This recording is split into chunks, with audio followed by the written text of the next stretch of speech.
बिहार के मुखिया नीतीश कुमार विकास पुरुष के नाम से जाने जा रहे हैं।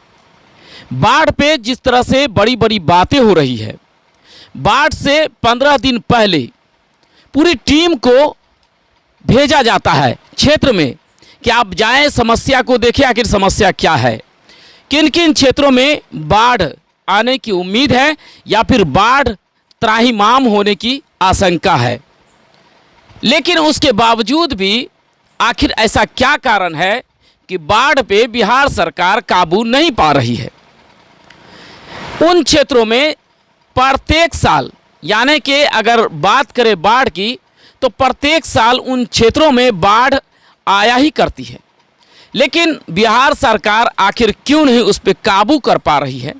तो चलिए हम बात कर लेते हैं, जमालपुर पंचायत के मुखिया हैं, क्योंकि इन क्षेत्रों में साल दर साल बाढ़ लगातार अपना कहर बरपा ही रही है। क्योंकि अभी जो हालात है, बारिश नहीं हो पा रही है, उसके बावजूद भी इन क्षेत्रों में पानी जो है उफान मार रही है।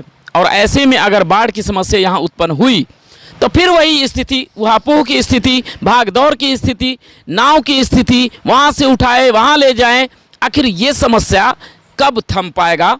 देखिए, इसका जो उपाय है, इसका जो मतलब हल है, वो ये है कि पानी का डैम बना के, सरकार को डैम बनाना चाहिए।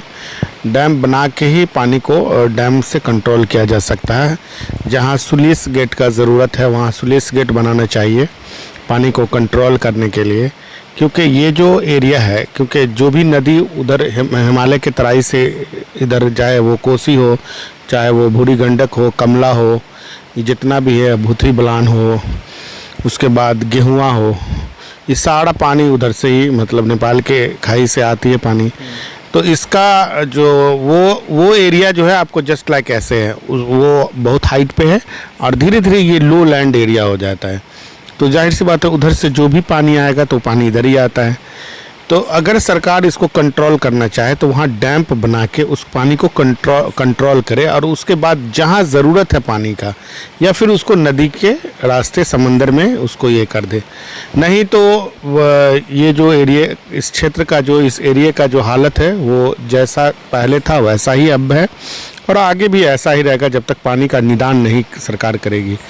क्योंकि इतना नुकसान होता है पानी से, खेती से लेके बिल्डिंग को नुकसान, सड़क नाला रोड, मतलब एक दूसरे के प्रखंड से प्रखंड को जो रोड जोड़ती है वो रोड टूट जाता है, पंचायत से पंचायत को जोड़ने वाली रोड टूट जाती है। इतना पैसा खर्च करके रोड बनता है, सरकार का इतना पैसा खर्च होता है और उसके बाद वो साल 2 साल में रोड टूट जाता है।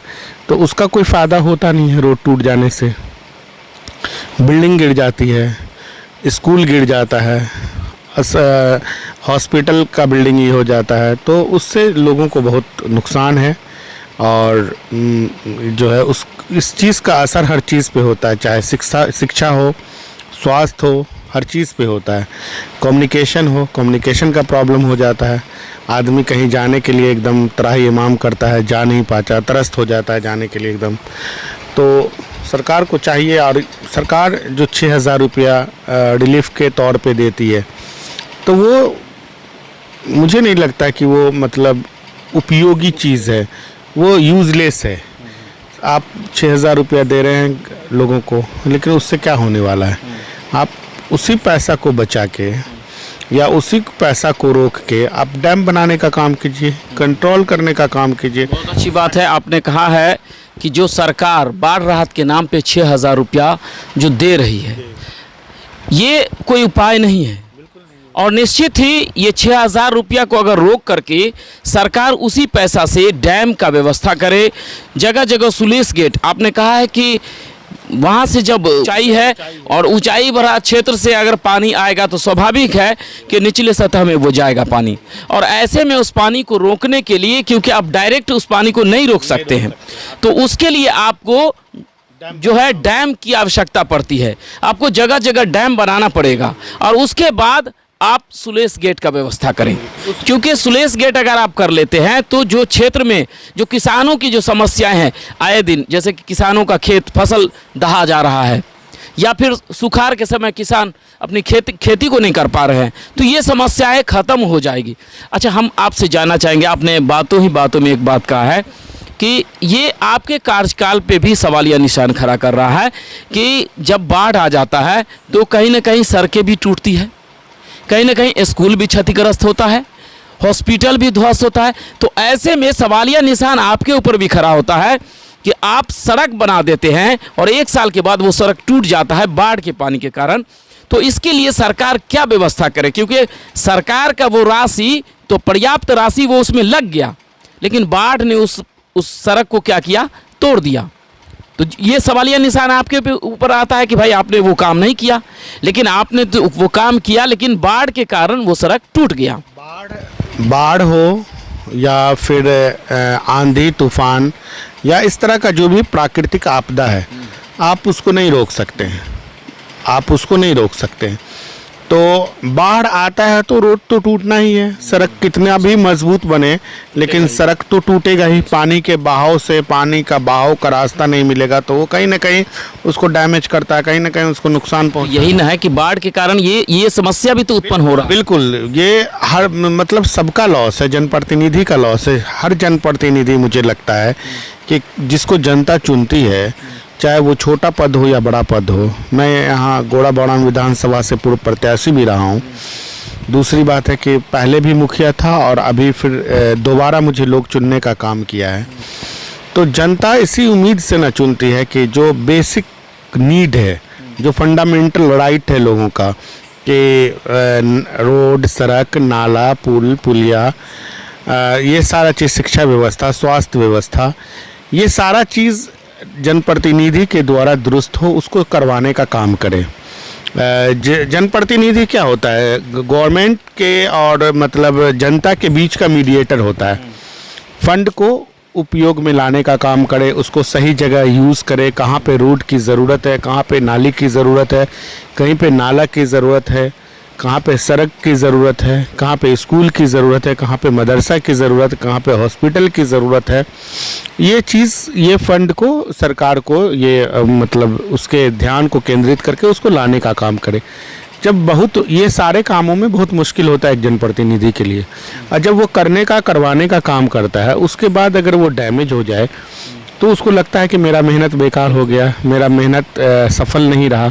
जैसे सरकार का जो योजना है, नल जल योजना, मुझे लगता है कि देखिए, हम राजद के पूर्व प्रत्याशी हैं, हम विपक्ष में हैं, हमारी पार्टी विपक्ष में, लेकिन सही और गलत बोलना चाहिए। मुझे लगता है कि नल जल योजना हमारे क्षेत्र में बहुत उपयोगी है।